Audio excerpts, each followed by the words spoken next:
Hi everybody, it's Kathy here, and I am here with an all about that base layout for Ginger's hops. Unfortunately, I haven't been able to do it in the 20 days due to work and things, but I'll continue on and use up my bases. So this is one I prepared very early on, and it was the bright pink and gold and black one, and I really didn't know what I was going to do.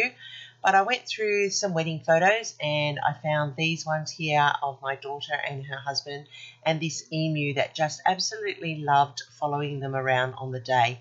So I'm going to start by making this photo into a circle, and I'm going to use my Creative Memories circle cutters. Now, I do need new blades, I admit that. I have to get onto that this week, and I'm going to just cut this circle out. Now, it doesn't cut it out cleanly, which you'll see as I move through this, but so I go back and fussy cut the edge of it off screen just to bring it in. I wanted the circle to be a different shape to the rest of the layout so that it added a contrast to the overall appearance. I also cut out a gold circle to mount it on, and that was also from scraps that I had left in my tray, and I cut out a whole lot of die cuts in gold and black to build up the layers for the rest of this layout. Now, as I said, these photos were of my daughter and her husband on their wedding day. We had the wedding at a wildlife sanctuary, and part of the photo process was that they were all with Australian native animals, which was beautiful and unique.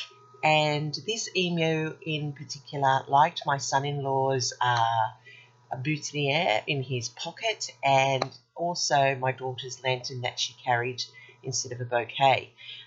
Very, very funny. He followed her around the whole sanctuary.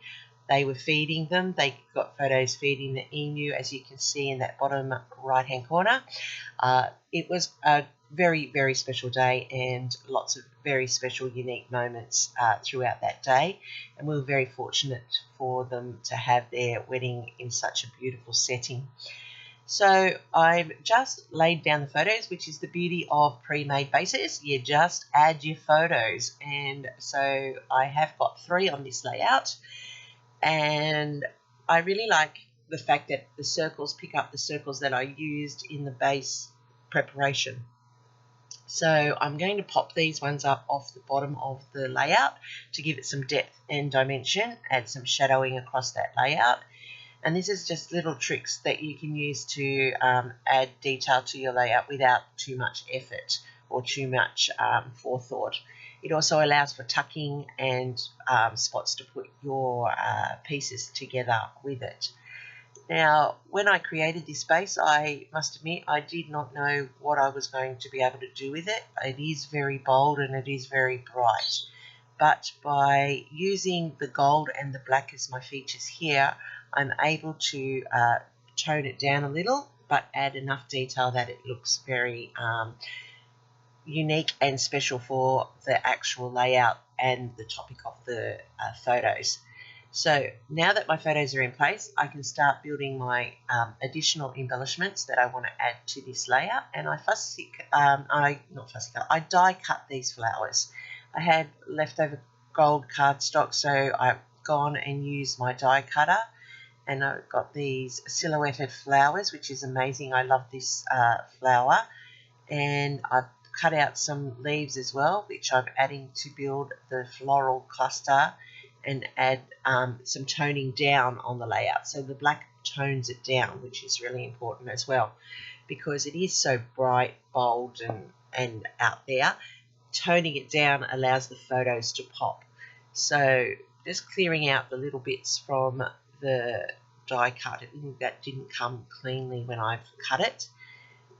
And so by building up clusters of flowers around the layout with the black, you will notice how the photo actually starts to come to the forefront of these layouts. And I usually speed this part up, but because it is only such a small process when you're building from the base, I've left it slowly. So I'm sorry that it's taking a little while to get myself organised, like you normally see this part going through quite quickly. I'm just going to add to it one by one till I'm happy with the layout, as you can see. I'm tucking it in underneath that circle there with these 2 smaller ones. That allows the eye to draw to that circle. The black, as I said, tones it down. It adds that little bit of extra layering and detail, but it tones down that background of the pinks, and it also draws your eye to that cluster. So I'm building a cluster of 3 gold flowers up there with the black foliage to pad it out, and that then takes up all that blank empty space in that corner, which when you first saw this layout, you're wondering how it was all going to work. And then I also have some more black foliage which will overgo to the top of that photo and draws your eye to that photo. And then these overlapping gold flowers down the bottom draw you across both of those flowers. So you can see how the black draws your eye to the photos and tones down that layout. So thank you for watching. I hope something here inspires you. I've got the clusters in, they're all down, and I've added some gold enamel gems to the clusters just to add that little bit of extra gold and complete this layout. So the hop is finished for the majority, but I will still be adding. Please stay tuned. Please come back, visit again when you see another layout go up. Don't forget to give me a thumbs up if you like something. Have a good look at all the other people in the playlist that I'll add into my description box below. Thanks to my subscribers who always come back, and if you're new, please consider subscribing. I really appreciate you visiting. Happy scrapping until next time, and here's my next video recommendation for you.